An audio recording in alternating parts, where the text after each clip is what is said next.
Hello everyone, Joel here, in the editing booth, not for the first time. I just want to apologise for how long this episode has taken to air. We did try and do one towards the end of November, but I was very ill, and then we found a real struggle to synchronise times together to meet up to do it. When we finally did meet up to do it, afterwards I had editing from hell tasks to do. Everything that could go wrong has gone wrong, and that's why it's taken a very, very long time to get this episode out. So I do apologise. I do hope you enjoy the episode. It has taken a lot of work, and hopefully we won't have another bad one like this for a very long time. Enjoy it. I don't understand how it takes so long to get in and out of North Devon. Yeah, and I don't understand what I'm driving past as I'm going in there. Like, what is this? Must be something. It just feels like purgatory. It's to discourage you from ever trying. Only the brave enter. Yeah, that's it. Do I need to record separately, or are you just recording? I'm recording, everyone. Cool. Yeah, now he's on Discord. Apparently it's better. That's why he makes me do it. all the control. Well, I've never, even on Skype, had all the control. It's just better quality. What are you talking about? I think you're fine. I've always had all the control.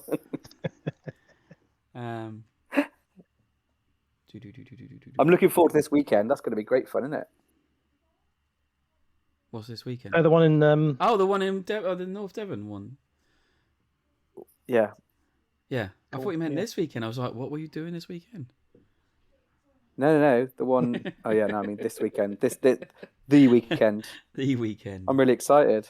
Yeah. Should be good. Apparently there was a few rooms booked when I booked it. Yeah, I booked one. I think there's still space though. I did consider the treehouse since it was my birthday. So did we, but we decided we couldn't justify it for just the two of us. We were The treehouse is gone apparently. Treehouse of love. The treehouse has gone now, is it? Oh wow. Yeah, apparently. We're just there now. I was there with Chris and his family for a Christmas meal. And oh, cool. He was just having a little tour of it as well, sort of speak to the owner and things. And yeah, it sounds like it's actually got quite a few tickets have sold, and I think there's only a handful of rooms left as well. So it sounds like it's going quite well. Oh, brilliant! Awesome. Yeah, it should be a nice sort of size because there's only sort of room for about 70, 80, isn't there? So.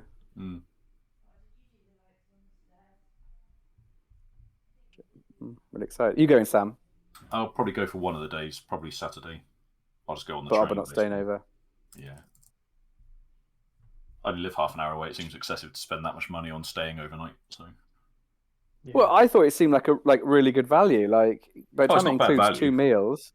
Yeah, it's not bad value, but I live half an hour away, so it seems a bit excessive. That does seem a bit frivolous. Right, we better get started, hadn't we? Yeah, we better. 3, 2, 1. Welcome, dear listeners. This is episode 89 of the Devon. Is it 89? We're on 90. I agree. I think we're on 90. Look at the feed. I agree with Joel. I'm pretty sure we're 90. I'm going to find it. So, take 2. Yeah, it is 90. It is 90. Saved. Right, yeah, I thought it was because I remember filling out all this stuff now. Anyway, right, let's start that again then. 3, 2, 1. Welcome, dear listeners. This is episode 90 of the Devon Dice Podcast, recorded on the 4th of December 2022.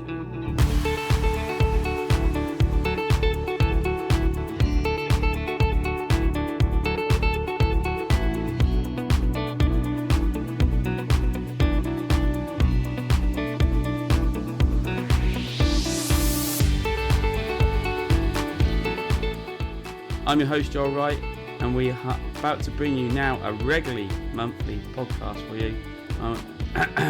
And joining me on this show is Nick Shaw, the podcast resident board game designer. Hello, everyone. Dr. Lewis, the resident podcast bitch. That's me. I've got And a few more for you Sam- today as well. And Sam, not so ill this time to be on the show. Howdy do. There's such a delay. It's like we're recording across the other side of the world. But anyway, this is what you get when you record in across Devon internet. Anyway, It's never happened on Skype. I'm just going to say that. better quality here. Anyway, so sorry we're a little bit delayed in bringing you the regularly November podcast. There's so much that's happened in the last week. It just wasn't possible. Mainly England Mainly playing. the football. Yeah, the football getting in the way. I was ill all week again, and I'm only just getting my voice back. See how long it lasts, this podcast. And so yeah, hopefully this is our one. And then maybe if we can get all the guys together again, like we have tonight, this is a miracle. We can have a regular Christmas podcast where we talk about anything we want. So, but yeah, so welcome guys. You all right? Yeah, we're doing well.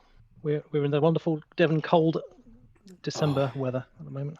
Yeah, it's freezing down here. Anyway, so we're going to do a bit of podcast cleanup of the last podcast. I've got a few things to get through, and then we'll get on to, let's stick to the 60 minutes of game talk as usual. So in the last podcast, I mentioned that I was playing in a King of Tokyo tournament, and that I was, knocked out and not given a win because of apparently the game went through certain rules that I didn't even know about, and we got a tie. I did go back to Board Game Arena and say, how does this happen? Because I should have won. Everyone was knocked out. And they came back with, stated in the rules and from the designer himself or the publisher, one of the two, that you have to survive till the end of your turn to win the game. They Now, just forgot to put that in the rules.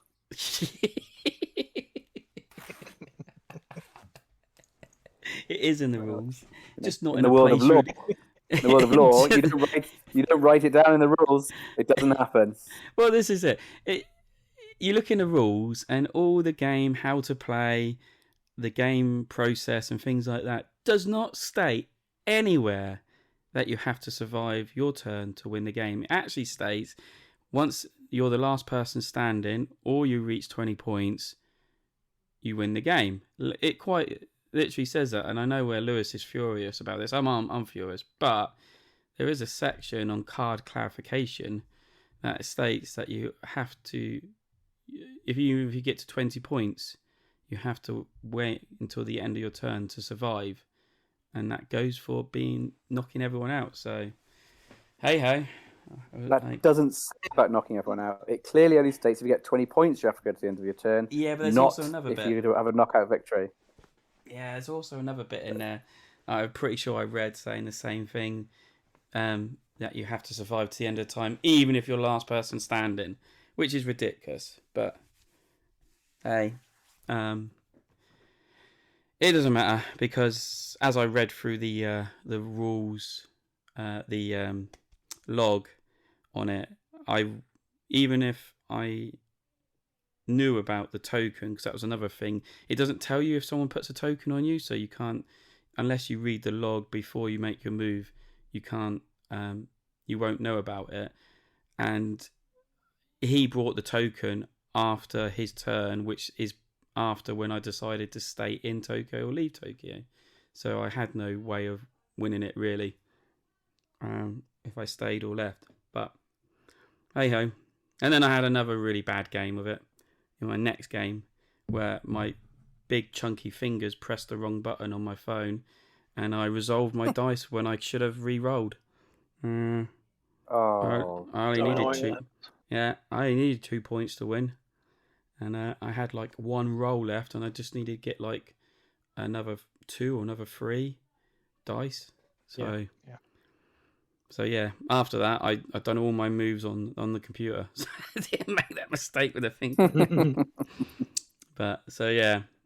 And then another thing that's really pissing me off on bloody Board Game Arena with this tournament mode is this, that the timer seems to count down, and if you're taking, like, I'm trying to take my turns in the morning, in my lunch break, when I get home, before I go to bed or throughout the evening. But the timer seems to be counting down all the time for me. I'm the one that seems to be suffering with time deprivation here. And then they cancel the game, make me the loser because I'm the one that's taken longer to take my turns. And it's happened about 3 or 4 times now. Whoa.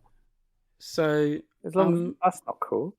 no, and I don't know why it's counting me down when I'm trying to take my turns regularly as possible. So the only thing I can think is that I've left open a tab on my dashboard, which is then counting my time down. But so I'm now trying. But why is it cancelling games?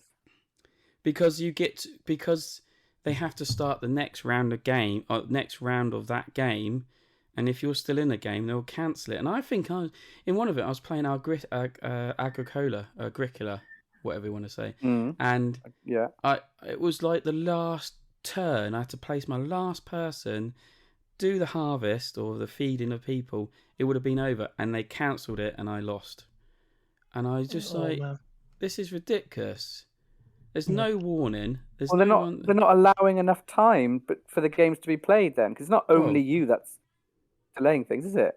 Well, I'm trying not to, but no. But I mean, you're taking a turn at least once a day or twice a day, aren't you? Like that's perfectly reasonable. 3 times, 4 times a day. I'm trying to get them down and when I realised this happening the first time, I was like, oh, I know, I need to really get on the ball and make sure I do my turns. And it's still not. Yeah, it doesn't feel like there's enough. How long do they allow for the games to be played then? I don't know what. I really don't know. Feels like 5 days. Because the thing is, like, even if you spend all evening playing, if somebody else is out for the evening, it's their turn. You can still get one turn in, can't you? Yeah, that's it. You can't. Yeah.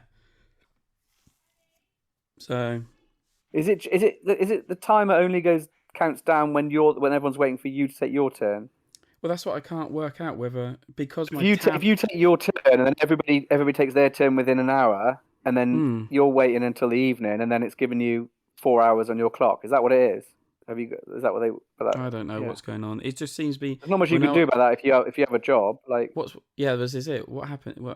It's happened in Wingspan and Agricola. Good game, that. And good drink, that. So I think there might be a third game that it's happened in. So they're long games that take a long time to like play out if you're taking your turns. But like, yeah, I'll just be getting halfway through it and it's like, Jesus, why am I 7 hours over? So yeah, it must be other people literally are sitting there without, like, they're either not at work or they've got jobs where they can just be on their phones and they just pop on as soon as as you have your go. Maybe that's how you're supposed to play it. Maybe you're supposed to be a lot more. Well, I'm trying it now. I'm making sure I'm closing all my tabs down and even on my phone to make sure there's nothing processing in the background. Yeah, but I think the timer, it just happens like as in when the person who has a turn before you finishes their turn. That's when your timer starts, probably. Well, this is what I'm going to say. You have. If it's still counting down and I'm still struggling, I'm going to go back to the creator of this tournament and say there's not enough time. I'm trying to do it as regularly as possible, but like I've got to work, I've got to sleep. These people seem to be taking their turns as soon as a notification goes off, and I can't. It's not possible. It doesn't seem fair. Is it just down to the particular tournament? So you look at the different timings on some of the tournaments. Like I'm looking at Mile 44, and there's quick answers on the front page. Time allotted to each player is 5 days. So is it just a quick fire tournament that you've selected? No, because it's this big one that they do. I got involved in on Facebook. It's like Board Game Arena League, and they like set up so many games throughout the thing. So I was just looking at one of the King of Tokyo ones, Kong of Kongs tournament. It's 30 hours per player. So again, if you end up playing against, say, 2 Americans or 2 Asian players, you're probably going to end up counting down quite a lot because you're going to be having one turn every 12 hours. You'll get 3 turns before you time out. So it makes sense. Yeah, I mean, I'm just doing. That's why I don't bother entering the tournaments because I think I'm pretty sure I've had a similar thing when I've played a tournament before. Seems like a surefire way to get board gaming less fun, doesn't it? Yeah. Well, I'm just Ticket to Ride. Sorry. Certain tournaments are selected as like time zone. So there's a Europe, there's like Europe/London time zone game and stuff like that. So you probably have a better chance. But again, if you're playing against people that are in a different time zone, and let's say in a 3-player game or 4-player game, if 3 of them are in a different time zone to you, you're always going to have that problem if you're on a sort of limited time table. Yeah. I mean, I think it's just down to picking the play right board games in real life. That's the motto.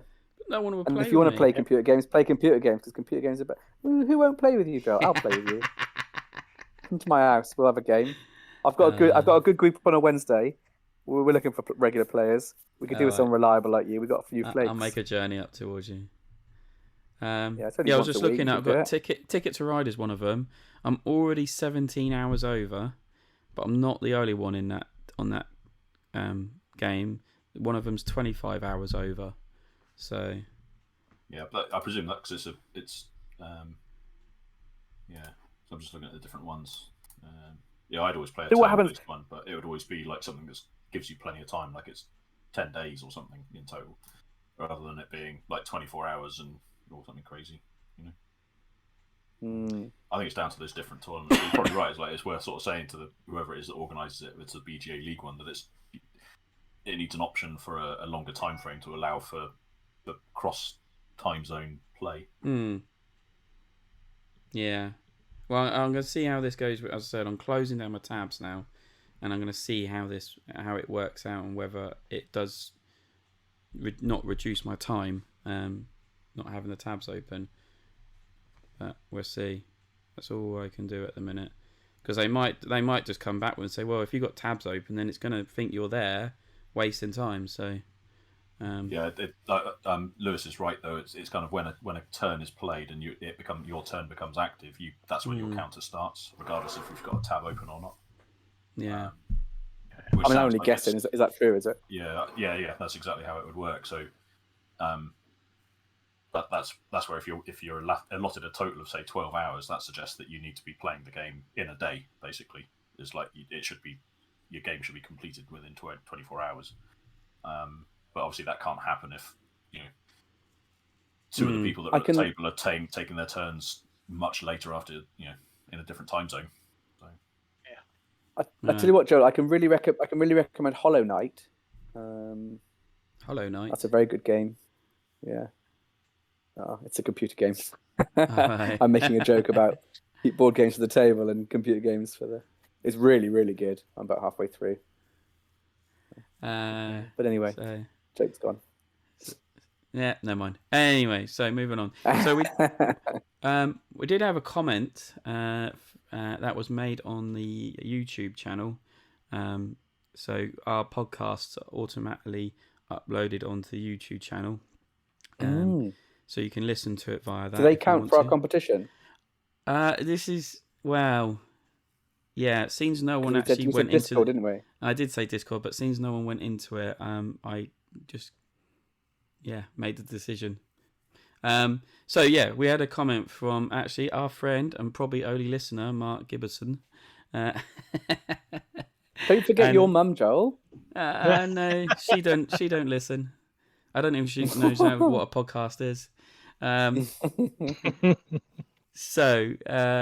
His comment, it was quite long-winded. He had 3 grumpy moments that I needed to clear up, and I did call him after the comment and have a good long discussion about it. So, Oh no, what have we done? Was it me? But it's probably me, was it? It probably was most of you, yeah.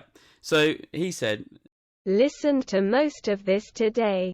Some real grumpiness going on. I will be grumpy too. Gay sauna. I guess this game isn't for you. I can't imagine it is from some big Western democracy company.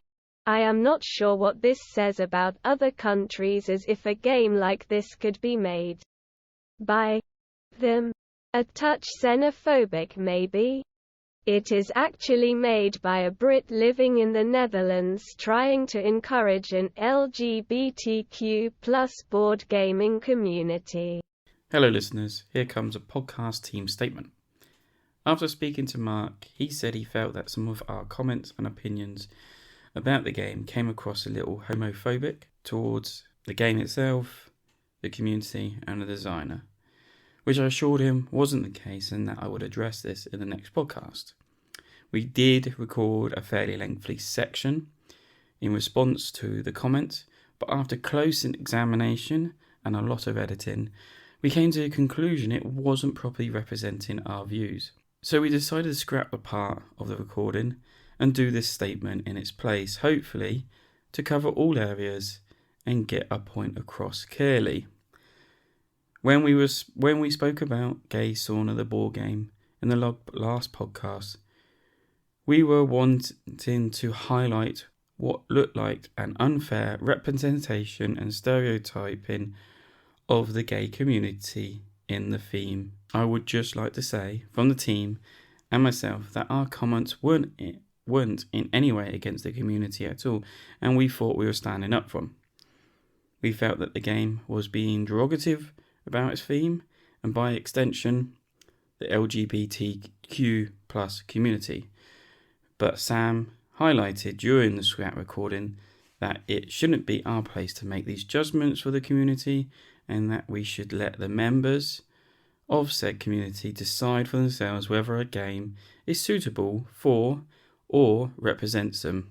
We do apologise if our comments in the previous podcast caused offence to anyone. It was not our intention, but we will be more vigilant in the future about such discussions to ensure our views are better expressed and do not lead to misunderstandings. Thank you, and enjoy the podcast. So moving on, the second part of his complaint was, or his comment, I shouldn't say. Towards player 3 in your game of The Hunger, I hope they don't listen to this, as anyone in the board game group would know who you were talking about, if I made a bad play. I probably wouldn't have wanted to be outed like this. Game. So this is in reference to the guy that, our third player that played Hunger, and we told him several times to get back to the mountains to score. If he's not back in the mountain, he doesn't score. We told him, I said 4 times, even the other person told him, but he seemed to go in the complete opposite direction and then not come back, and then wonder why I took his score marker off the board. Yeah, I mean, I can understand that. Some people might be upset, but I never mentioned anybody by name.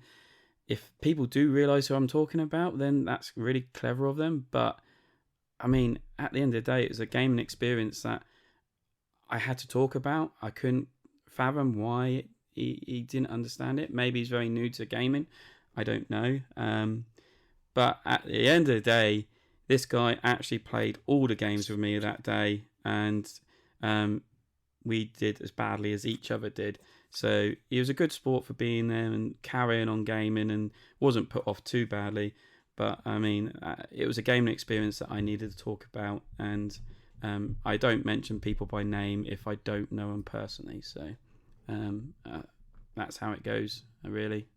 That's all I can say. I mean, I don't know if anyone thinks I've done wrong on that, but I don't know who you're talking about. I mean, fine. only the people who are playing the game would know, and they already know.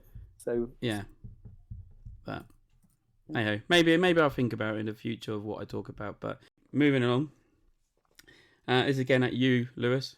Everdell. Everdell. This strikes me as you are not taking enough time to check and understand the rules and decided to make them up, even realizing that the made-up rules break the game. Part of the reason the rules were changed is that, otherwise the card would be rubbish. Many feel the dungeon is overpowered, as it gives great utility. I think you need to trust the designers by playing a few more times before making such bold statements. I completely accept that. I only played one game wrong. As I said, I completely accept that could well be the case. It doesn't look like a great card on its own, and yeah, it did seem to be overpowered the way I was playing it. It was more that, I didn't read the rules. I had the game explained to me by the guy who owns the game. So again, I didn't read through the rules myself, and maybe that was an error. But it's generally how games are introduced a lot of the time. In that people explain the rules, and there is some iconography that is not clear on the cards, and it just didn't need to just be iconography. I think that's my main issue. Is they could have just written it on the card, like it had the space to do it, and the icons are really unclear. And I don't know. Well, we've not played. I'd say I've not played it enough. We did do as our group did quite an in-depth analysis, and I can see that the dungeon has some benefits, but and I can see why it would be useful, but very, very niche in its benefits. So that's why my brain didn't immediately click. And part of the problem was it was my fault, was because I was thinking it was going to be a game like Le Havre and other things where there are those broken combos to find.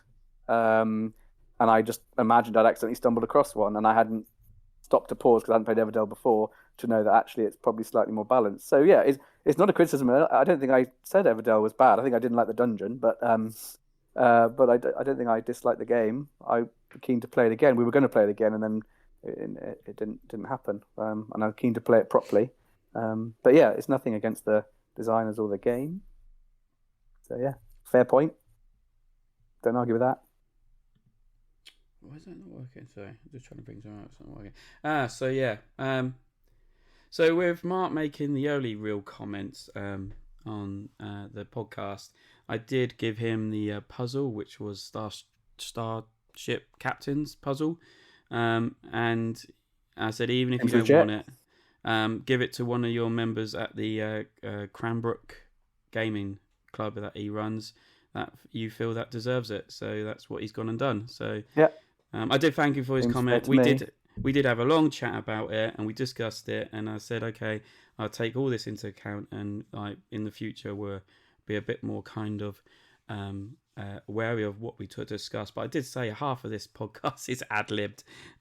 We kind of just talk. By half, you mean all? There's a little bit of a script, but not much. But 10 words intro. So yeah, it's all taken aboard, and we thank him for his comment. So, cheers, Mark. Right, let's get on with the real podcast. Lift off, and the clock has started.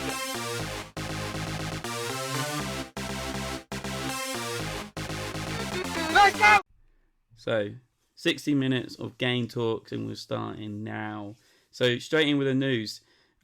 Nick picked this up. Elden Ring, the board game, reaches a new low rating on Board Game Geek, but it's high on the hotness list. And this is something Nick picked up, and it's quite funny actually, seeing it. So it was really bizarre, yeah.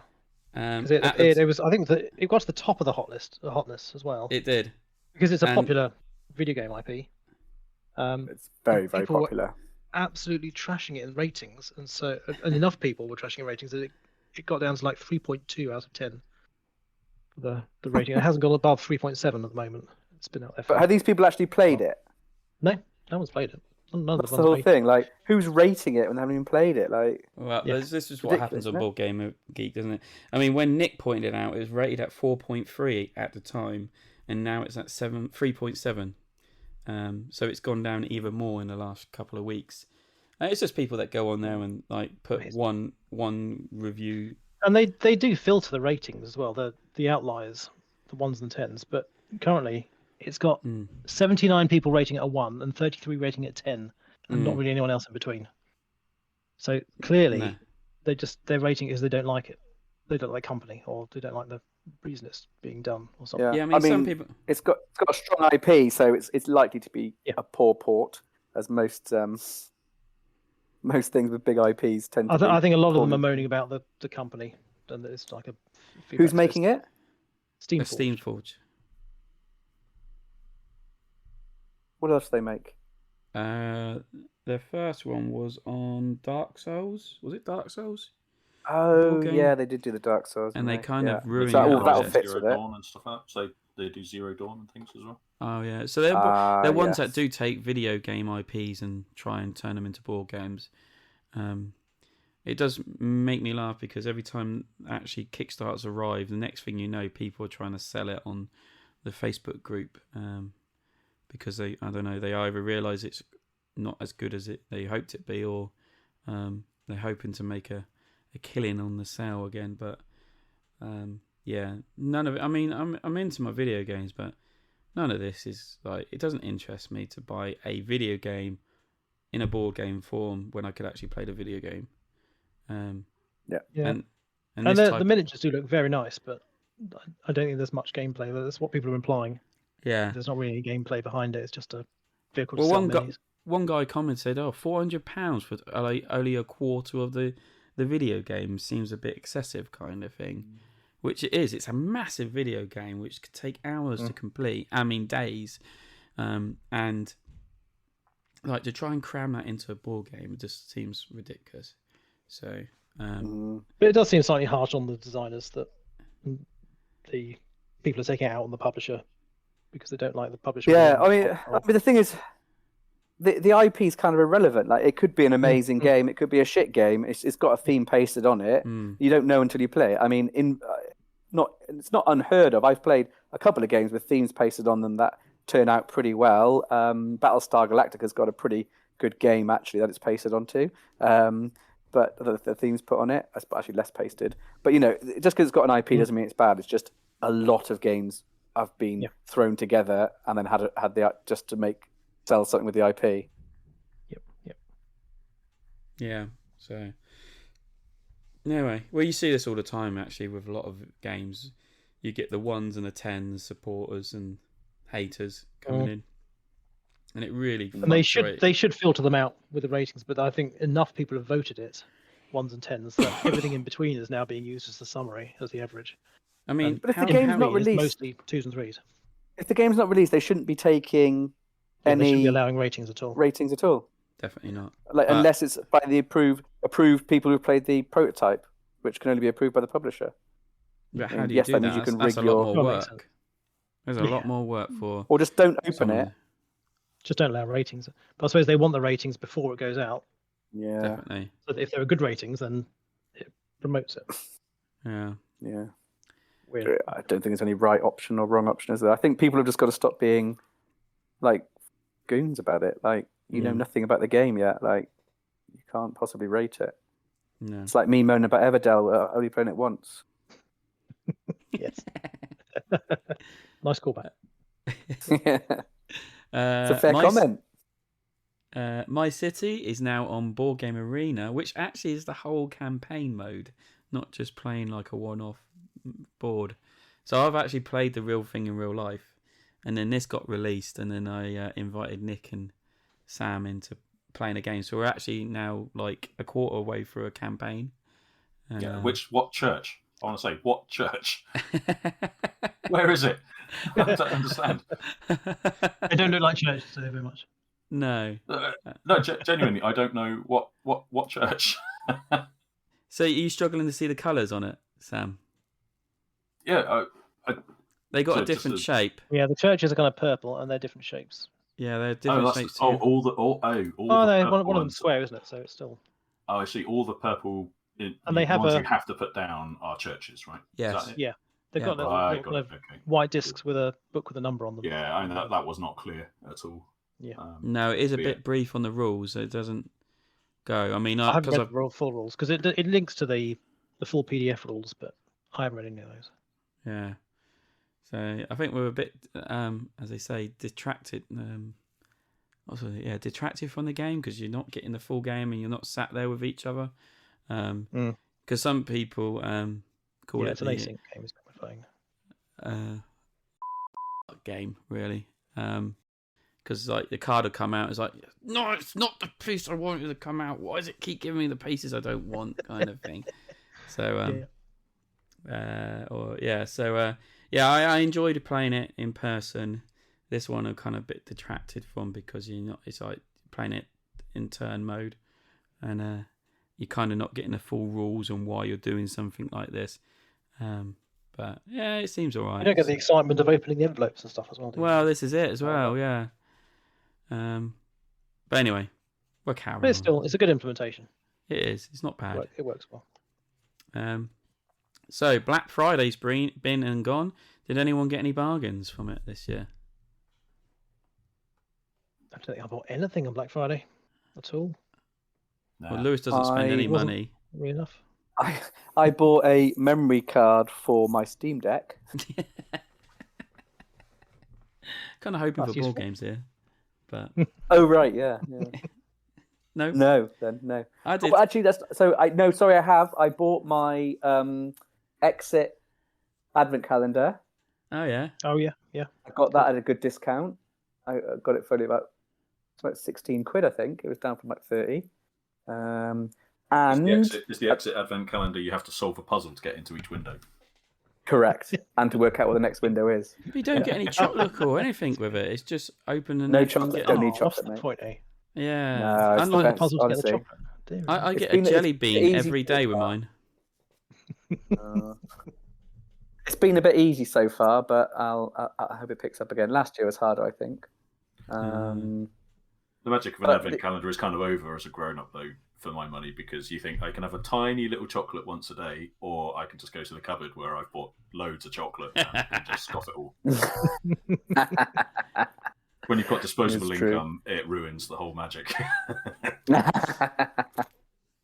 Yeah. Like, I also with that same I got when I got my exit advent calendar. I get is that whole if you spend an extra £5 you save shipping, and shipping was a £5, and I was like, oh well, that seems like free, doesn't it?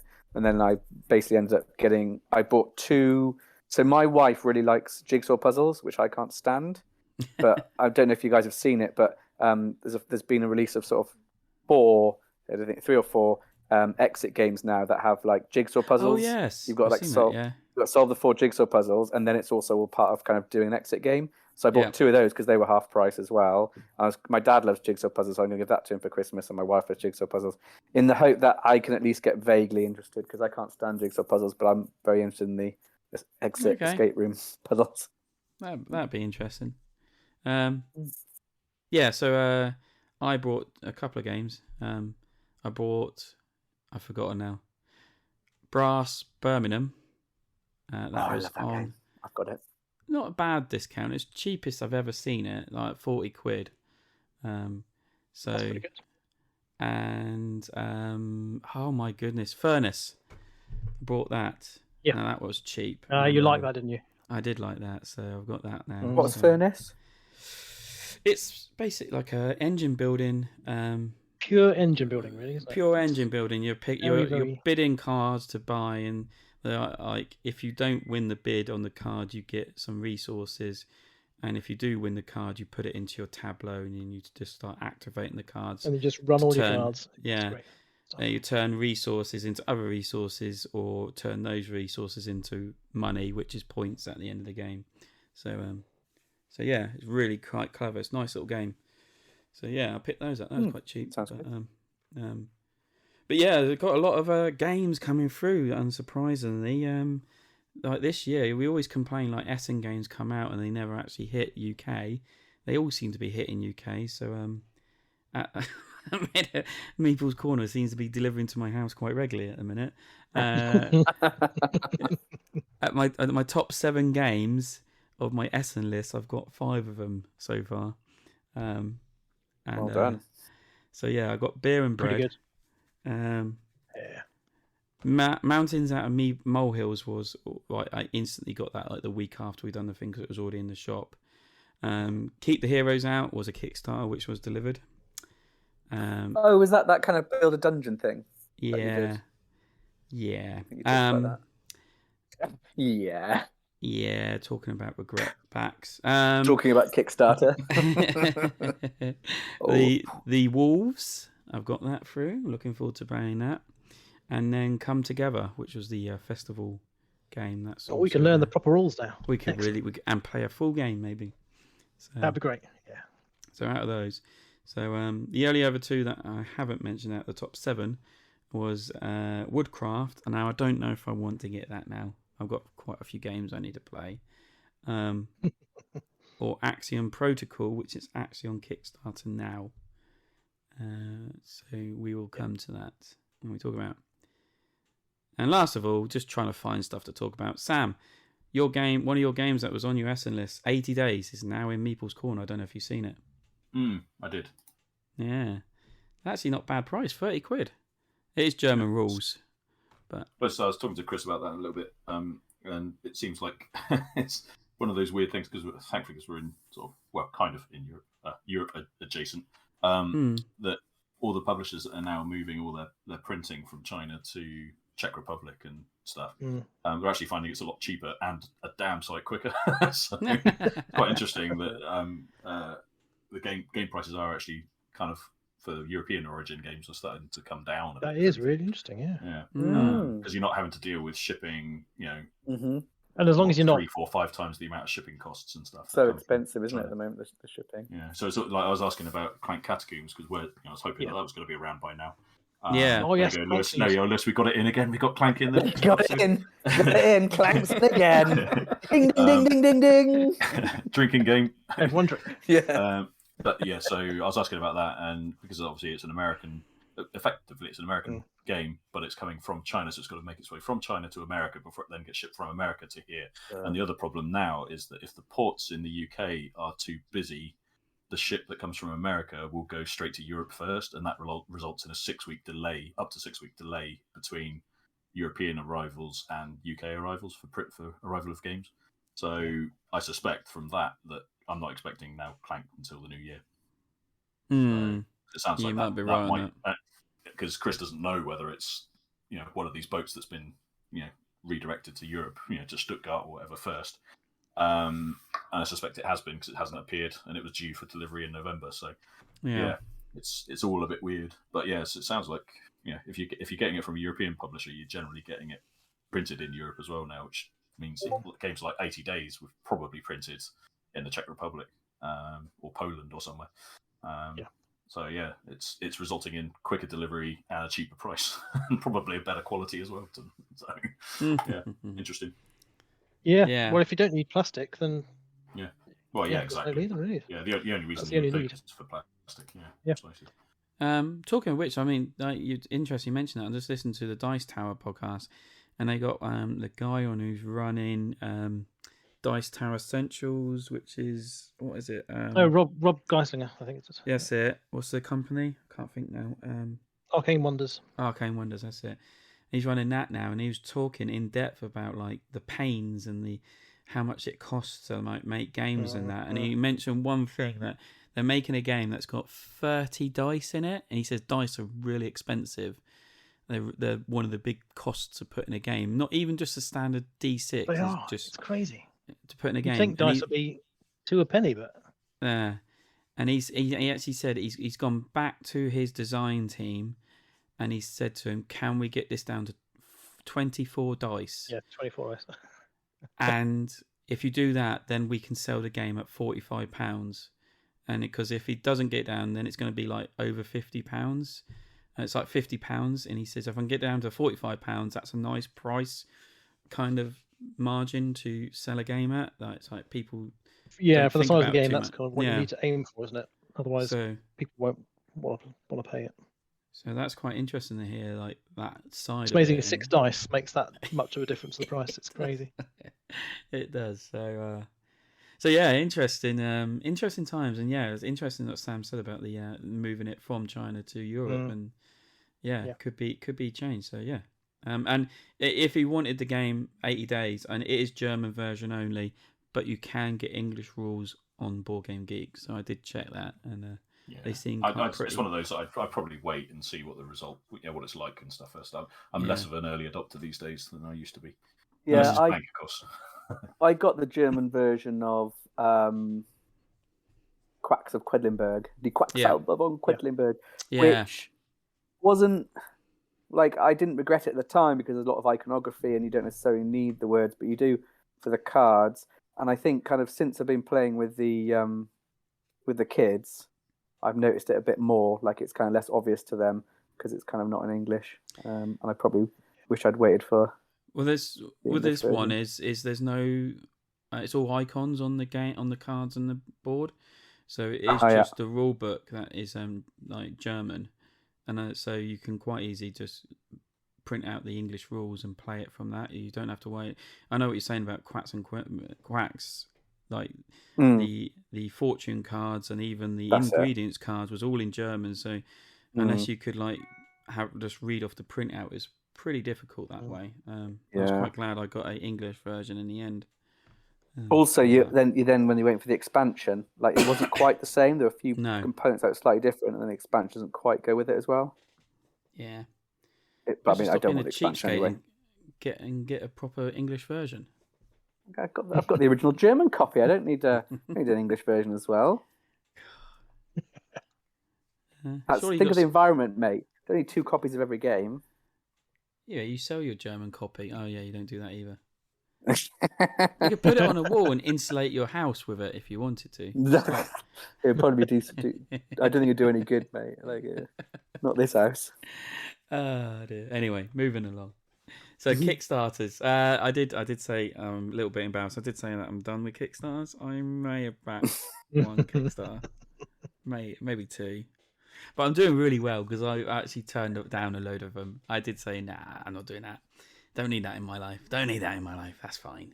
Yeah. But the 2 I have backed 2 actually. The first one, and this is because of GridCon, Unconscious Minds. That was on Kickstarter. Oh, yeah. That looks really good. It looks like it's going to be a really good game. People were buzzing about it after they played it at GridCon. So I thought, what the hell? Let's just give this one a try. I've only backed it at the core pledge, so I'm not gone all in, which is again ridiculously stupid. So I might just stick at that and see how that goes. So that's all done and dusted.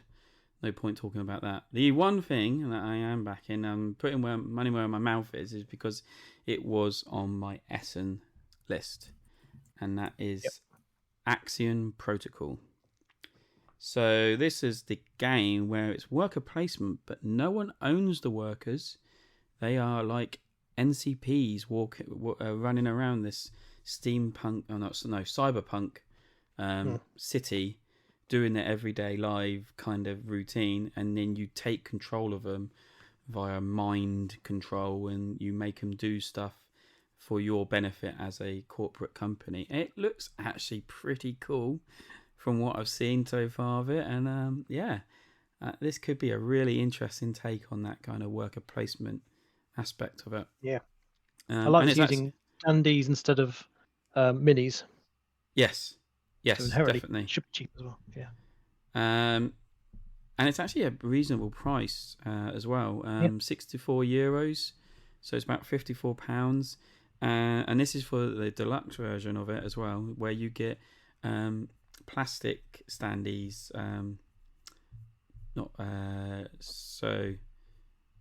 So in the original you get like cardboard standees, where you're getting plastic standees and other good double layered boards, acrylic standees. That's it.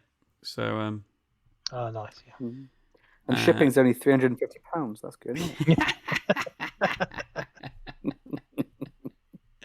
It goes up to 6 players as well, so that'd be interesting. So yeah, it looked really good. You're making these workers gain resources for you, or you can make another worker go and assassinate another worker if you think they're benefiting too much from it.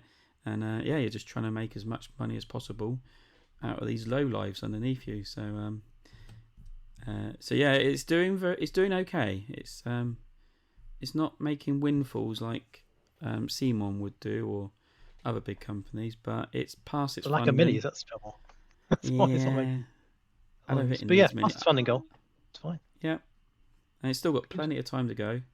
So and they're doing regular updates. It looks pretty cool. I mean, box art could be a little bit more better, but no, it's fine. It's fine. Yeah, I'm gonna go with it and see how it goes. So yeah, Axiom Protocol out now. I said it's got 17 days to go and check it out. And the other one that I put on here, which kind of and ahed about, is called Pest. And I saw this one. Yeah, This is another Euro worker placement game, evolving around kind of plagues and things like that. And it looks pretty cool because it looks like a standard Euro with player boards and components, and there's only really one mini on it, and that is the City Mini. And you put tokens into it, and I still haven't worked out how it plays, but that's because I've not had much time to look into it that much. But it looks quite cool. I know I haven't backed it actually. I'm just. Oh, you backed it. You just looked at it. Okay. I'm just looking at it and just keeping an eye on it. There is a few other minis actually in it. But yeah, the rest of it looks like a good little Euro. Very modular board. There's a lot going on. But I will look into it. It looks like a dual layered board as well. It is. It's all dual layered now. Yeah. Even the center board is dual layered, or the main board is dual layered. Yeah. Yeah, I'll look into it. It's doing a little bit better than the Axiom Protocol. Well past its funding goal. A lot more backers. Does make me how many have backed it at like the £1? Yeah, 600 backers at £1. Oh dear, poor guys. Sitting hedging their bets. Yeah, that's it. No one wants to take the risk on it because it's Australian as well. So yeah, that could be expensive to ship. Yeah, £67 for a copy of it, and if you want the deluxe version, it's £81. So shipping is going to be $28, which is basically £26. It's not too bad, really. How has that happened? How is £30 suddenly not become too bad for postage? How is that a thing? It's kind of the average how we got to this you pay these days. I think that doesn't include taxes either, by the way. So VAT on top of that. Yeah, and the other day I sent a big box. It was I guess a big box, but it cost me $4.95 to send via My Hermes. It's a long way off 30 or 25 or 20, whatever it is. Yeah. I mean, there's always been shipping, but there's usually you back a project and then it's like £10 for shipping or £15 on shipping on top of your pledge. But now they all keep it separate. And then £26. We say it's pretty good, but yeah, Lewis is kind of right. It's a bit steep nowadays. But a little thing called Brexit, maybe. A little thing called pandemic. Might have changed all that since. Shipping containers as well, isn't it? Because I mean, they'll send that stuff in shipping containers from either direct from China or even worse, going to Australia, then from Australia to China. So all of those costs will be factored into that, and they cost over the last 2 years. The costs have gone up like 10 times. So it's like or something stupid like that, wasn't it? So a shipping container used to cost like $5,000 or something, and now it's like 40 or something ridiculous. So yeah, it's difficult. And that's why I'll never buy. That's why I don't want to back anything on Kickstarter anymore, because you're paying up front for those shipping costs. Where yes, okay, you might not get some of the deluxe goodies, but quite frankly, at this point, I'm done with that. I'd sooner get a game when it comes to retail. If it's good enough, if it's going to be a good enough game, then it will come to retail, and you can get it when the tax and the shipping has already been paid on it, and you're not paying the markup for it in most cases. Yeah. So yeah, I'm kind of. I love looking at the projects, thinking which games will I get in 2 years' time. That's a good way of doing it. Maybe I should look at that view. But yeah, you'll never look at it. You'll never do that. And we don't want you to, because that otherwise this will be a very boring show, Joel. We need you to keep backing stuff, obviously. I'm regretting every decision I make. Yep, I know. So that's it. So we're now on to what we played, and I'm going to let Sam start, because there's a game on there, Dog Park, that he's got listed. That sounds interesting. I want to know what Dog Park is like. So this is a game I had no awareness of at all. I didn't notice that it was a Kickstarter at the time. All I noticed was it appear on my Instagram feed randomly at some point, and I thought, "Ooh, what's this?" Really nice artwork on the cover, really nice artwork on the cards, and basically, if you didn't read up about it at all, you'd go, "That's Wingspan, but with dogs." because essentially it's got a huge stack of cards. Right. Every breed of dog you can think of is in the deck of cards. So you're talking about, I don't know how many there is, like a couple of hundred cards or something. And you think, oh, brilliant. Okay, so that should be really nice. So I just went, screw it, I'll back it. I noticed that a couple of shops had the deluxe edition in retail. I think it was Zatu and it was Firestorm Cards. I ended up getting it from, I think. But so again, I didn't have to pay the premium from Kickstarter for it all, so it was good. But essentially, don't think of it as Wingspan with dogs, other than the fact that it looks really pretty. Essentially, it's a game of sort of 3 or 4 little elements of mechanics. There's a tiny little sort of auctioning bit at the start where you kind of have a display of dogs that are available for the round, and in turn order you kind of place your hidden bid for which dog you want. And if you win it, you get the dog that you're bidding for. If you don't, you get the second pick or whatever, More on that in a minute. And then once you've got your dogs, you sort of put them in your kennel. And then each round you're going to pick which dogs you take out on the lead. So you basically take them out for a walk, essentially. And the idea of the game is to walk all of your dogs, preferably. You lose points if you don't walk the dogs that you've taken in. And as you're walking, you kind of pick up extra bonuses and stuff. And then the idea of the game is you're essentially collecting dogs, set collection style, to become an expert in certain breeds, to win more points. Each game, you sort of randomly deal out the different breed groups. So utility dogs, terrier group, working dogs, etc. And they'll be worth different value of points according to where they end up on the board. So it might be 8 points for utility group in the first game. Second time you play it, utility might be bottom of the stack and it's only worth 2 points, that kind of thing. So it's got a nice bit of variability in terms of the sets that you're trying to collect. No one group of dogs is worth more than any other group, depending on what the scenario is essentially for the round. And each round, there'll also be 4 rounds. Each round, there'll be sort of 4 unique rules as well. So the first round, the rule might be you don't lose points for unwalked dogs. So you think, great, I can now get dogs and I don't have to bother using the resources to take them out on walks. Well, I think the RSPCA should get to hear about that. Well, yeah. But to counter that, the next round might be you lose 2 points for every dog you don't walk, not just 1. So it kind of doubles down. There's various other rules like that. But yeah, it's just a really quite straightforward, actually deceptively simple game that takes not very long. It's about 45 minutes to an hour at most with teaching. Played it a couple of times now, and it's a pleasant way to spend an hour, I would say. It's not revolutionary, it's not doing anything unique, I would say.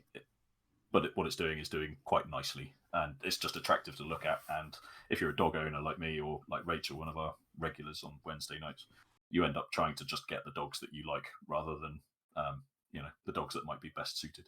But yes, it's just nice. The only complaint I have about it is that the initial round where you're sort of bidding on the dogs that come out, you'll get 2 dogs, or the chance to get 2 dogs each round. So you should end up with 8 dogs at the end of the game.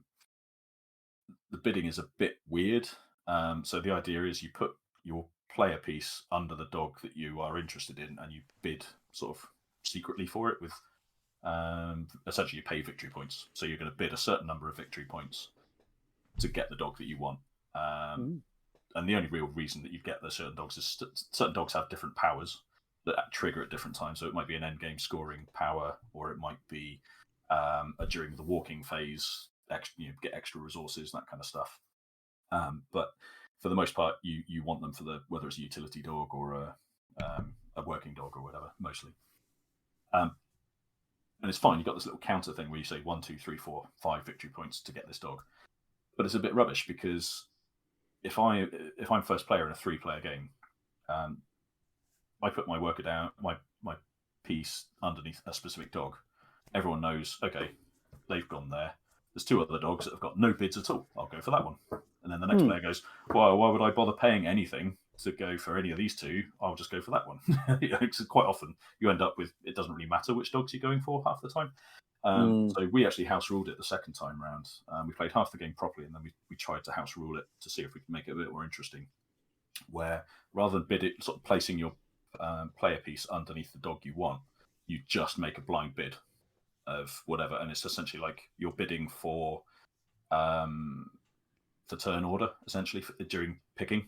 So if you've got 3 dogs available, I'm bidding 3 victory points to go first, rather than saying I'm interested in a specific dog. Yeah. Because then you don't know which dog people might be interested in or might go for. So you think, well, I might bid a little bit higher now to just make sure I'm not going last, because I don't really want that one, but I do want that one, that kind of thing. And it worked a lot better.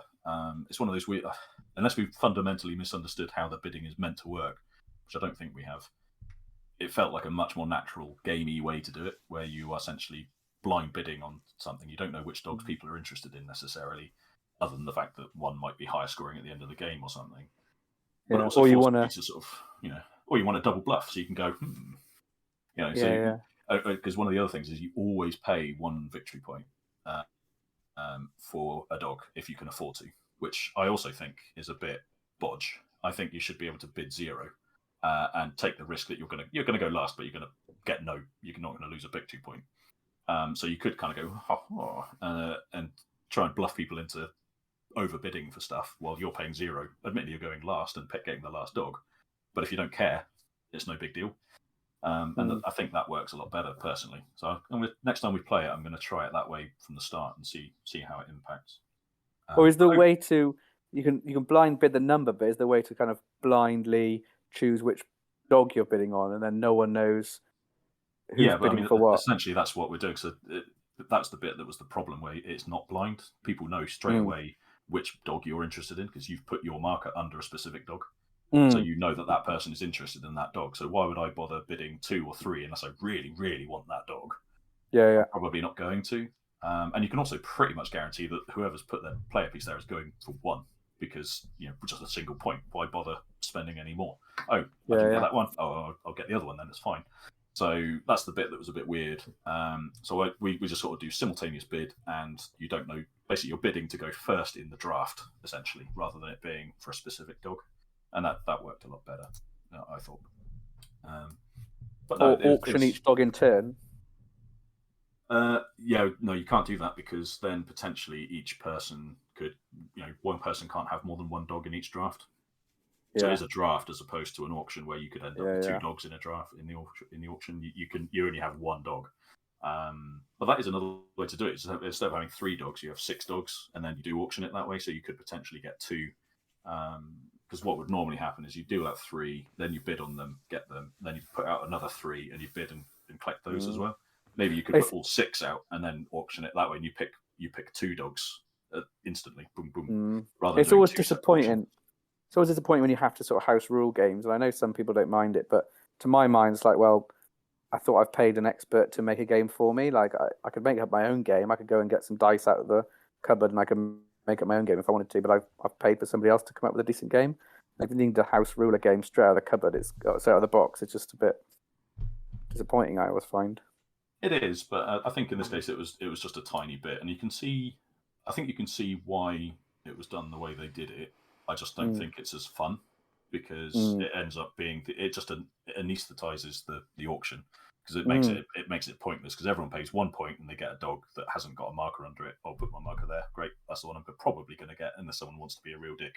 But they're going to lose like 3 or 4 points and be miles off. So and then you just get the other one that you didn't care about either way. Yeah, exactly. It's indifferent. It's not really a nasty game. There are a couple of things where it can be a bit not take that, but it's kind of there's no take that at all. It's more like I'll get that before you get that kind of elements to it.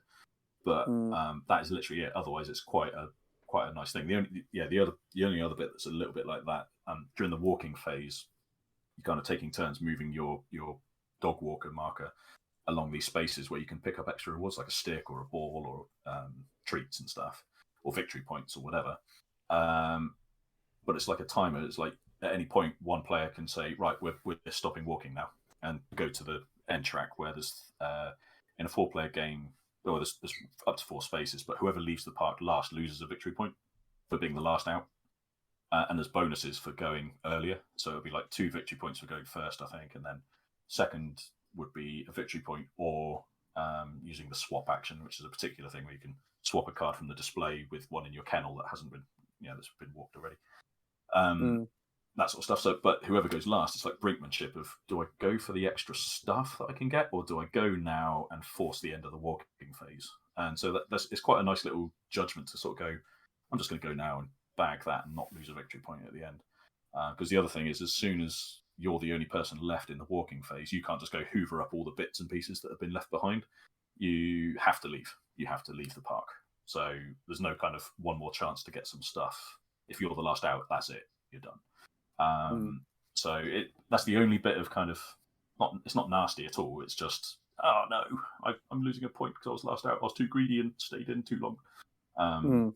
But again, it's a little bit pointless because as soon as someone goes, generally speaking, the others are all going to start going. So whoever's gone at that point, whoever's last in player order from the person that goes out first, is probably going to be last out because everyone else is just going to start leaving.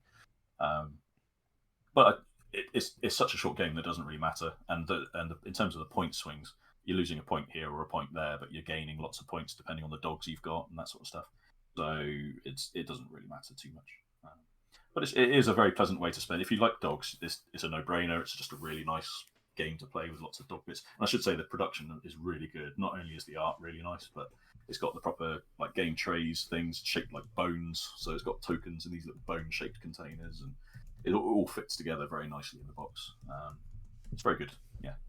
And it's from I think it's from a new company called Birdwood Games. I don't think they've done anything else. It's the first game, so. It's trying really hard to be like Wingspan. It is a bit. It is. If you're looking at pictures, The you artwork, see why people would think, "Oh, this is basically Wing." It's got that watercolor animal look to it, and it's even got the European expansion. But it does. It's got. I think it's like Famous Dogs is one of the little mini expansions. But I thought that would be things like Lassie and stuff. But it's not. It's well, it is in a sense. It's just the breeds that are kind of famous, like corgis are in there, for instance, and stuff. A bit strange. I just lump them all in. It doesn't really make any difference. I wouldn't say it's the most expandable game as a result of the fact that it's not like you've got, this is all the, Wingspan was quite savvy in being able to expand it by going, right, North America, Europe, Asia, all that sort of stuff. Dog Park, I don't think you're going to be able to do much beyond, they might be able to introduce some kind of extra, like, daycare service or, I don't know, something. But and pets expansion. Yeah, or dog grooming or something. I don't know, but it's very. It wouldn't be big enough. I don't think it's a big enough game to warrant having an expansion for it anyway. And it's just one of those games it looks nice on the shelf. It's easy to play, easy to teach, quick to play. So it's good. It's nice. Full marks to Birdwood. It's a very pleasant game. To give it a score, and my score on BGG is 7. So that might fluctuate with more plays depending on how those house rules go, but we'll see. Yeah, it's nice. So yes or no? Do you like Heat? Pedal to the metal. I put pedal to the metal. Do I like Heat? Yeah, that's your other game. Yeah. Do you want to know my? Yeah, no one asked for my spoilery feedback. I love it. There we go. Yay. Really good, genuinely brilliant racing game. When you posted those images, I thought it was Downforce. The map even looks the same, doesn't it? Yeah, it's very similar. It's similar. I mean, it's also a racing game, so it's going to. Yeah, but it's got the same bends, even, doesn't it? I'm sure I remember that kind of. That's kind of how racing tracks work. To be fair. Bends and ups and downs. If they're based on the same racetrack, then they would be similar. Oh, they are based on the same racetrack, are they? They are. They have got like. Is it based on genuine? It's not necessarily based on genuine race tracks, but it's kind of based on genuine racing. They'll be very like a Formula One places, isn't it? Locations and stuff. They're kind of very loosely based. I'd have thought. It's from the same designers as the Flamme Rouge, and it's kind of like Downforce and Formula. But the one thing D to stipulate, in terms of the difference between Downforce and this, though, is like there's 2 tracks. There's no blocking in Heat at all. You can't block. Okay. Where in Downforce you can obviously tactically block stuff. In this, that's why you never play with Joel. What? Blocks bloody everything. What? Don't know what you're talking about. Anyway, carry on, Joel. Well, we've actually used up all our time listening to Sam's rendition of Dog Park, so well, thank you, good night, and see you at another. No, I'm kidding. We'll move on. Nick, you got Joan of Arc, Orleans. I did. I got the Joan of Arc. Orleans. Yeah. Orleans. Yes. Bloody So that lovely. arrived a couple of weeks ago. In fact, it was just before GridCon. I think I got it. And this is a draw and write version of Orleans, the bigger board game from a number of years ago.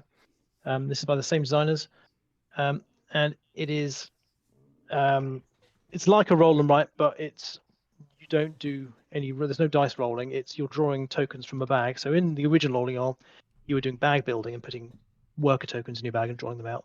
In this, you have a communal bag where you're drawing those same tokens out, but everyone gets to pick one from the 5 that you draw out every round, 5 or 6.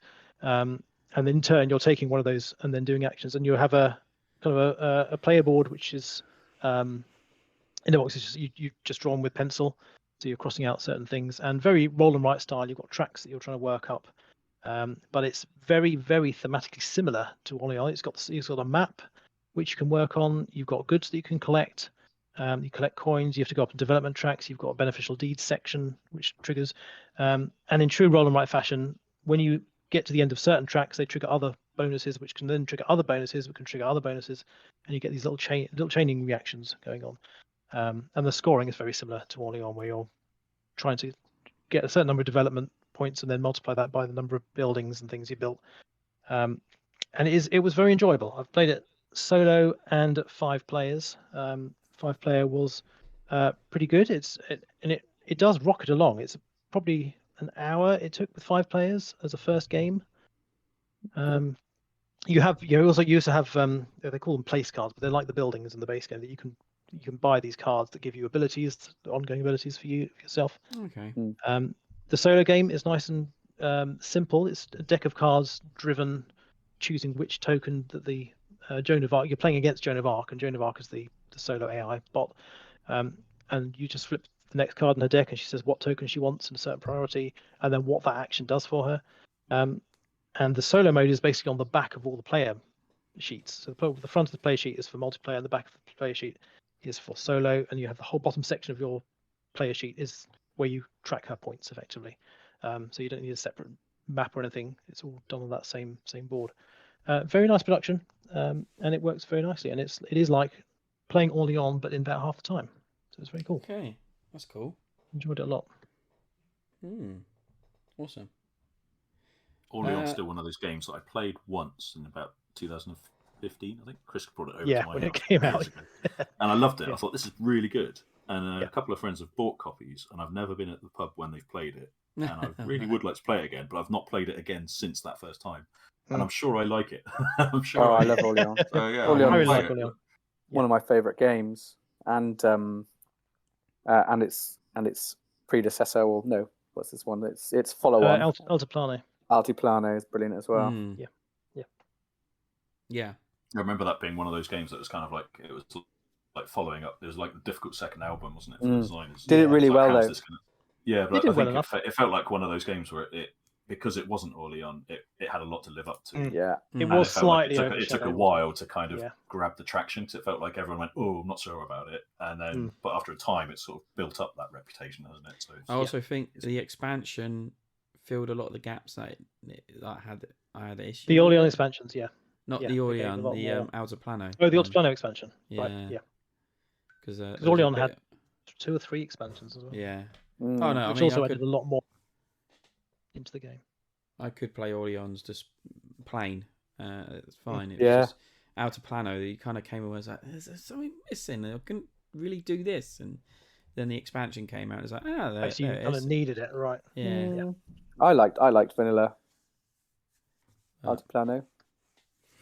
Yeah. Have I played? I've played the expansion. Yeah, that's the guy with the little like Walker man, isn't it? They're like the a tourist. rondelle Is type it thing. tourist? Yeah, I think he's a tourist. Yeah. So, Lewis, you still on your classic game playing, I see then?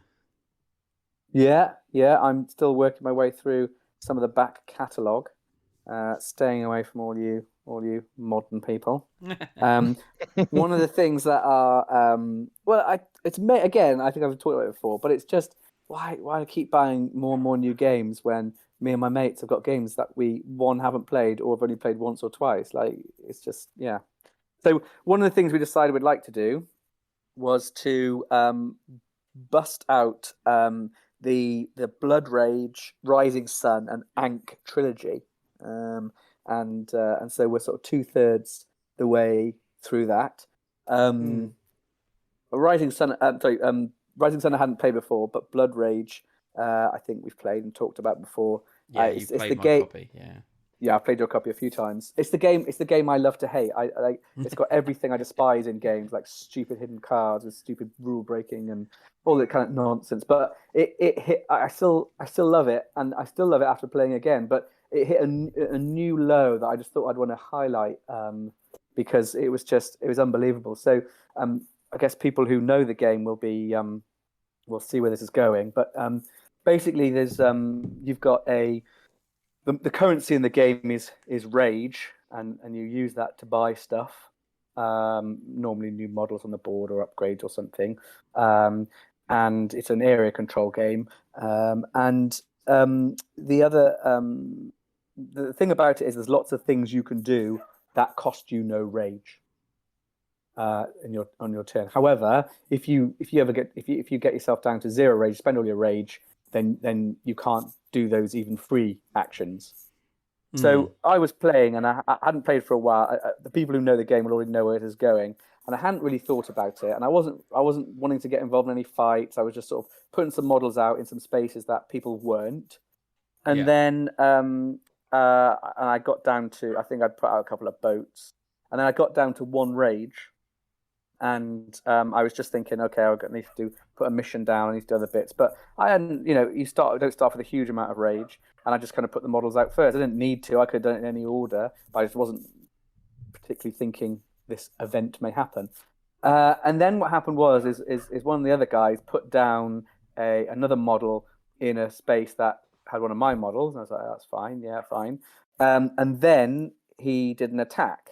So he did like a pillage or whatever it's called. And that triggers a battle. Now, I think he put it down next to where I had my ship. So I obviously was more overwhelmingly going to win because I had the sea monster and the other ship. And so it wasn't like I was losing, but he literally did it to trigger a battle. And then I couldn't get out of that battle because you have to take part in a battle if someone triggers it. You can't not. And he put it next to the ones where my ships were, and ships count as being there. And then obviously I automatically won, and he had that card that steals 1 rage. Now, bearing in mind, this is about the 3rd turn of the first round in a 5-player game. So I had to sit for half an hour while the whole round. I'm talking about that. The whole game is only 3 rounds. Yeah. So it's a third of the length of the game. I just had to sit doing absolutely nothing, going, "This is brilliant." Like, what? All because I hadn't remembered that card was there, or just wasn't particularly thinking of what order I was doing things. Like, who designs a game where a player has to sit out for a third of it? Like, I mean, as it happened, I absolutely smashed it. Despite missing a round, I still came back to win. But whatever. But so he was probably right to try and hobble me a bit. But I was so broken. Like, I had no upgrades, so I was still. And there's only 3 rounds again, so I was still starting with the same amount of rage and models on the board, and I had no, as you do when you start. I had I had put no missions down, so I lost tons of points. I didn't get to pillage at all. It cost me so many points, and like just on that round, it cost me so many points. Not to mention like the knock-on effects. So I was like just fighting so hard to try and keep up with other people. Oh god, it was painful. I can tell you that for free. And then the next round, this other bloke had walked around loads of these free ones as well. Like, nobody had challenged him as he'd pillage. I was like, why is no one challenging? I would challenge him, but I can't. I've got nothing on the bloody board, and I'm out. And then the next round, like, I was like, oh, I'll just go for this space over here. No one's going to go for that one. It's the miles of it. And then like 3 people pile in all their armies. And so I was like, come on, guys! Like, and then play some other ridiculous cards. Like, I finally managed to get enough models down to win with my boats. And this guy plays the dick card, like, oh, before the battle, remove all but one of your models. It's like, yeah. I mean, for Pete's sake, cut, edit. I was just like, come on, guys! And at this point, I was so far behind. But yeah, it wasn't so much the loss of points. That game does have a lot of situations with that kind of dick, nope, kind of nonsense, which it happens so often, it's not the end of the world. But this was so big. And not just that, it was boring. Like, sitting for half an hour watching everyone else play a game is pretty dull. Yeah, Oh, that I'd game agree. has broken moments like that, and I Mm. really wish Eric Lang would revise it, because now Mm-hmm. he's got the experience and he's done it. It could be such a great game if they revise those kind of rules where certain cards are now kind of nullified. Because there's a really strong card, like is it something Loki's card? Yeah, Loki's trick or something, or Loki's no, it's what's the Loki's father? revenge. No, it's not Loki. Backstab. What's the father? Father of Loki and Thor. Odin. He doubles your mission cards, and if you put double mission card of the same province down, double your mission cards. You're kidding me. Yeah. Oh my, that is ridiculous. And it just keeps. And if you put two of the same mission cards down for the same province, not only do you get those points twice, but then you get those doubled with if you've got Odin's card. And yeah, because you can already score the same mission for the same area, like. So if you then double up the points on it, that is absolutely ridiculous. And there's another one where if you have a certain card where you bring figures back from Valhalla, and then it's the boat. The boat or the sea monster. There was a combo that I nearly managed to pull off, but I forgot about it. I vaguely stumbled across. It's been so long since we'd played, Joel, but I nearly managed to pull it off. You get 12 points if your boat is destroyed in a battle, and then if you've got the card that brings it back, you put it straight back in onto the map. Yeah. And then you go straight back into a battle. You lose that battle, and I've seen people. Oh, but the boat doesn't. There's an even better combo, Joel, because the boat doesn't even need to be destroyed in battle. It just has to be sent to Valhalla, and then there's another card, like you say, where you pay 1 rage to bring back any one model from Valhalla. So you can bring your boat back again to get 12 points. Then you pay 1 rage to bring it back, and then there's another card that lets you decide to send 2 models to Valhalla to gain 1 up on your track at the bottom, one of your tracks that get you loads of points. So you can just keep cycling through that without even having to engage in battles, because you're getting benefits every time. Yeah, I think it's a game that needs to be revised, and the second edition needs to bring you out where all this is all tied up, and it could be such a great game. But I don't think Eric Lang or Cool Mini are not interested in that. Really, there's money to be had elsewhere, so I think so. Yeah. I mean, again, I can't help but like that bloody game. Every time I play it, I get furious about something, but I cannot help but like it. So yeah. On to mine. I have got a long list here. I'm going to tell the guys I'm not going through every game on here. It was just I'm listing games. All of them. Yeah, I just listed games that I played. Last one anyway. So starting off with, I got the expansion for The Hunger. I played that the other night, and it adds some great new mechanics. It does add a lot more upkeep and a lot more detail to the game. So it is an expansion that should be added if people are experienced or have played a game a few times, which we did, and we got on all right with it quite well. It does bring some new mechanics and interesting gameplay to it. So you still have to get back to the mountain. Still got to get back to the mountain. Yeah. There's no way out of that. You still got to get back to the mountain or the castle. And then I actually played my copy of Endless Winter. There's a lot of mechanics in that. It's a bit like Ark Nova, where it's like loads of mechanics brought from other games and put into it. And I kind of enjoyed it, but it came to last scoring, and I was like, I'm doing really well, but I'm not going to win because Nick... Was it you playing Nick or someone else? No, not the other day, no. Oh, someone and... Mark and Sam had done loads of animal hunting and or got loads of animals, set collection, and I just looked at it as like, well, that's the last thing to be scored, and there's a lot of points there, and I had nothing like that. So even though I did well mid game or through the game, I didn't have end game scoring on my side. So it was a bit like, okay. But I have seen, and this is one of the good things where we're talking about Kickstarters and things coming to retail, all the expansions and the stretch goals are coming to Meeples Corner and other retailers around the UK. So if you do want the game, it is possible to pick everything up. That was on the Kickstarter. Well, not everything, but mostly all the gameplay mechanics and everything are now going to be available for you to purchase in local retail. So I've already purchased or pre-ordered some of that with Christoph. So hopefully add some new elements to the game. One game. This is actually an iPhone game, but it's actually a card game on the iPhone called Marvel Snap. Now, I'm a little bit addicted to this because it's Marvel, and two, it's actually a really good, clever little game. It's from the creator of Hearthstone, and I thought it was going to be Hearthstone, where you're going to like have a deck of cards and you're going to play cards with Marvel characters on them and battle each other out. But it's not quite that. It's 2-on-2, it 1-on-1, but you're trying to win areas. So there's 3 areas on the board, and you're trying to play cards down to win that area. It's Marvel Smash Up. Is it? It's Marvel Smash Up. Oh yeah, I suppose it is. It is, yeah, you're right. I interrupted, but it's basically Smash Up, where you've got 3 locations in the Up. middle, and you play cards to the different zones and try and get majority in each one. Yeah, you're right, actually. I didn't think of it like that. It is one of those games where, it could be a card game in real life, but actually the mechanics involved in it, there's so much, like, it couldn't physically be a card game, because there'd be like cards coming out randomly, or you'll play a card which will change like the power of all the cards or things like that.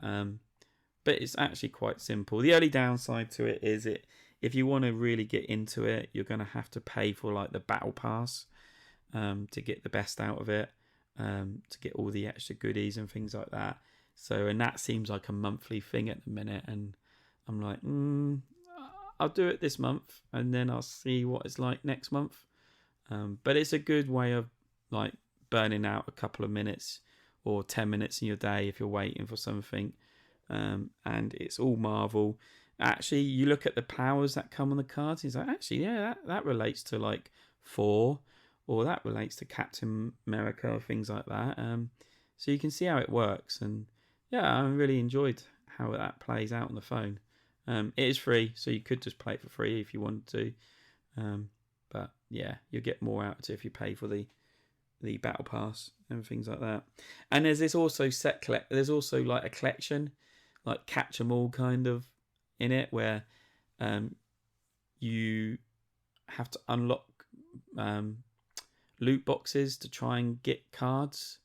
So you're not always guaranteed to get a card.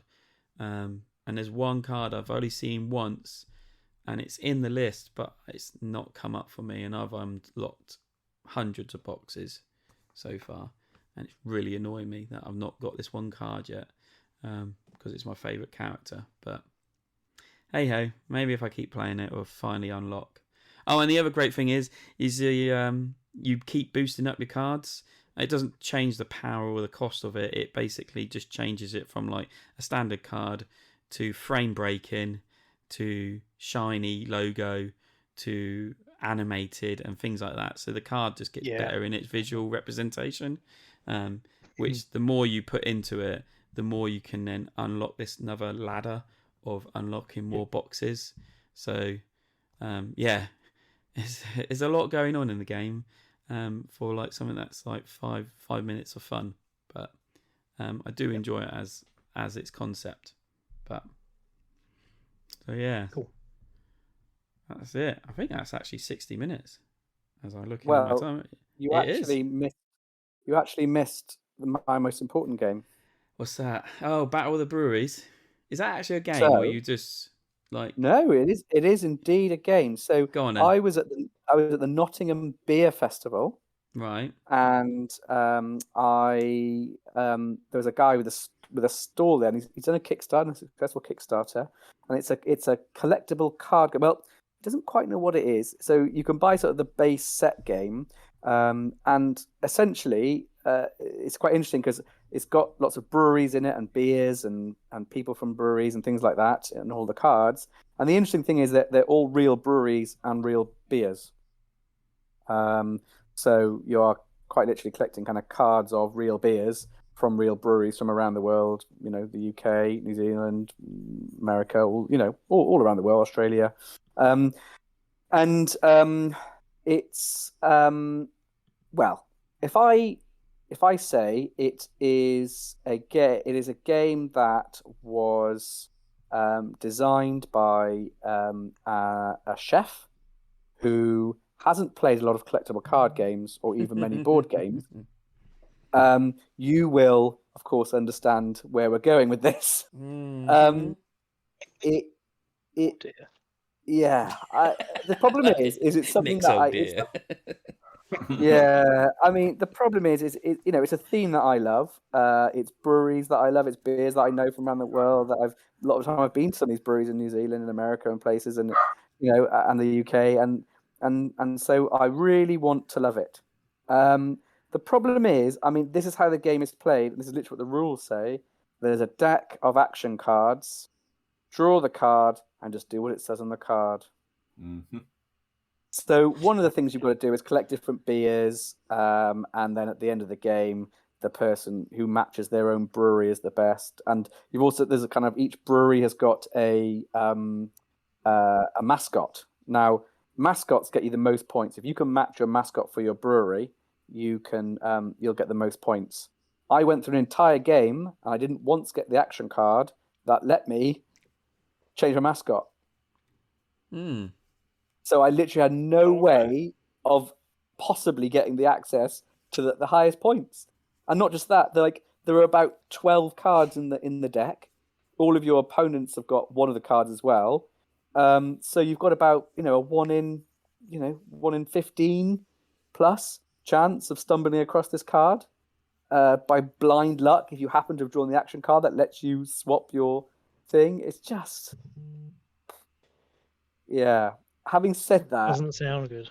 No, and not just that. It's got my personal favourite in. It's got Mr. Turn as one of the action cards. Next to tell me has it also got player elimination as well?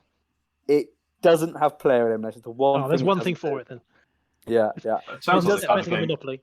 to be honest, it sounds like the kind of game you'd want to be eliminated from. Well, one game you should have. Having said that, we played it on Friday, having had a few beers. A group of us, and I've played a few kind of more kind of party type games with them. So they're not all some of them have played a few more serious games, but most of the time they're not gamers. But they've played a few games now, and we played it because my brother-in-law bought it from the Nottingham Beer Festival, and then he brought it along on Friday, and we played it. And in fairness, we were laughing quite a lot at the ridiculousness of it. It was quite entertaining from that point of view. Alex, who's the friend who we're playing his board games with the Blood Rage and Rising Sun and Ankh at the moment. He got the same card 3 times in a row, and he just didn't 3 times in a turn in a row. He didn't need it, and I got Miss a Turn 3 times in a row, and it just became absolutely farcical. But he was doing as much as I was because he was getting the same thing over and over again that he didn't need because he got it the first time. It was like replace your pet, and he got it the first time. So every time he kept getting the replace your pet card, it was like, I've already got that, so yeah, I don't know what to do now. So we were laughing quite a lot. And then there's this little bit, we had this little kind of mini game of top trumps against someone with your beers. But if you have crap beers, then you just get absolutely pummeled because they're based on real beers. They're not balanced. They're literally based on release date. It's got the real release dates and the real ABVs is what they base it on. So if you just happen to have the beers that have got low ABVs and late release dates, you just lose because every time. And so this other bloke just kept getting his beers absolutely rinsed by people permanently battling him because they knew he had shit cards. we were laughing quite a lot with that. And the other thing as well is the way you score points is you have to match beers to either your brewery, which is blind luck, or your ABV, which is a bit easier. The problem being is because the beers are real beers, the ABVs aren't balanced. So I had an ABV that was I think it was 7 to 10%, and they range from and so almost every beer that they've got in the game was between 7 and 10%. So I was like, score. Someone else had like 10 to 13%. And they're like, are there any cards with 10 to 13% in it? And you can't change it. Those are just what's handed to you at the beginning. That is your way of scoring, given to you at the beginning, along with your brewery. You can't change it. It's brilliant. You're just like, this is ridiculous. It's not the first. It's not the first game that's tried to leverage craft beer as a theme either. There's one from a few years ago called Hip Hops. Yeah, it was Top Trumps, the beer game. The one thing that they had right was the graphic design and artwork. It was all the same, based on real beers from real breweries.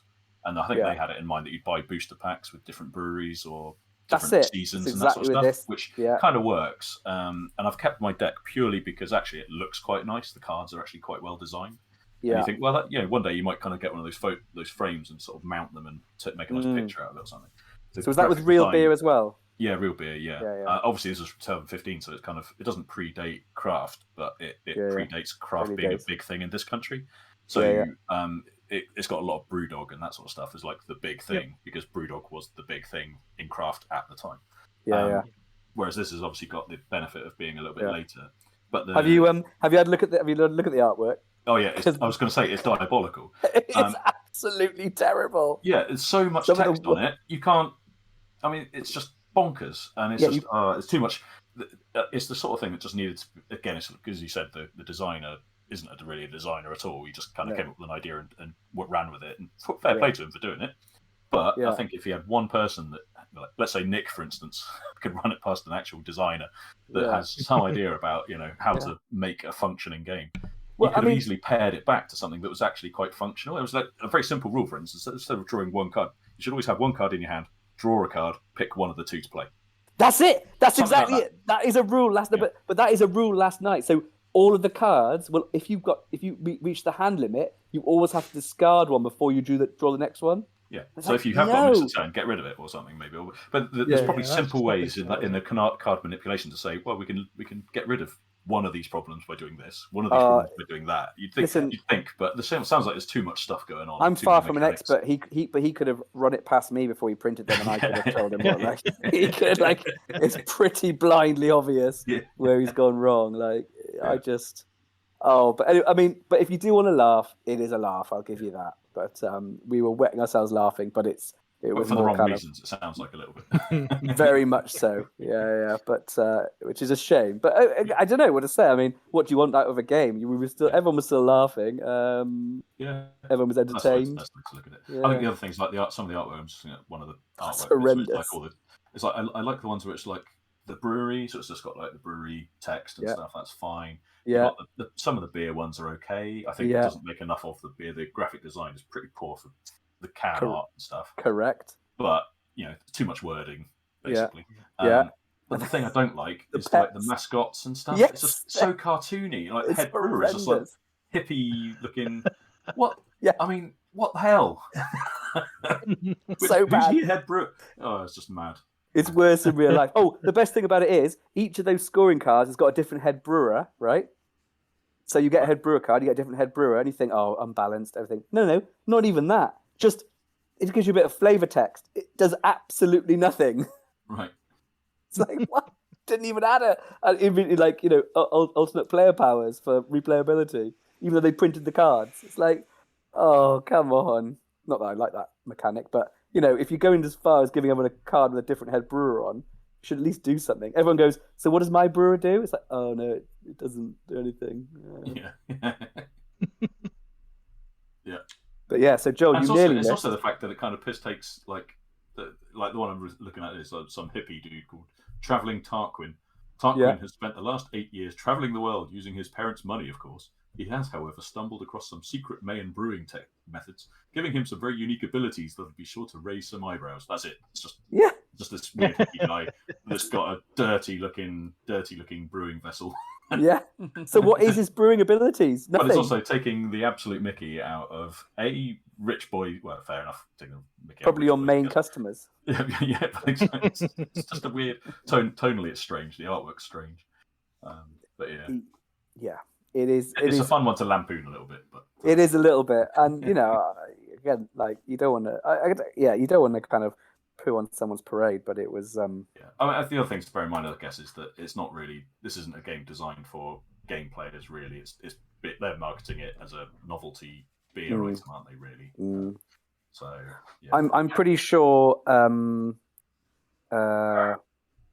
What's the word? What's that awful game? What's it called? Like with really kind of rude stuff in it. Completely gone from my head. What's it called? Cards Against Humanity. Yeah, I'm pretty sure Cards Against Humanity has more gameplay than this. You know what I mean? It's like. In terms of what it's meant to do, which is to provide a few friends, a few laughs while drinking some beers, I'd say Cards Against Humanity probably does a better job. There's a lot less admin. That's harsh. Yeah. Yeah, it's literally just that's the other thing as well.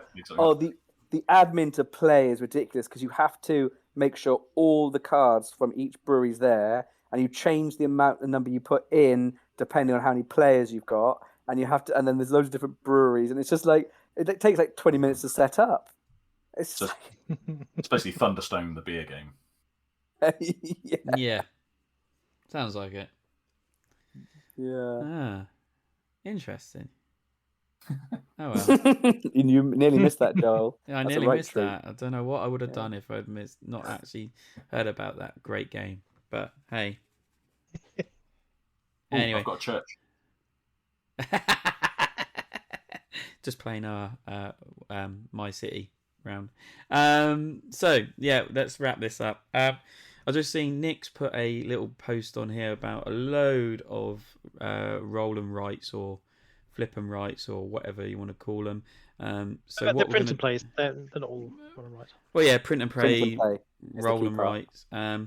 So what I'm going to do is I'm going to stick that up on the website blog, and you can pop along to there and see it. Yeah, you actually played the Wayfarers, didn't you? The Wayfarer's Tale. Wayfarers, I have not played. I've played Voyagers. Oh right, I thought you played the Wayfarers. That looked like the one you were playing the other night. But I might be wrong. It looks like the antidote to everything that's wrong with Kickstarter.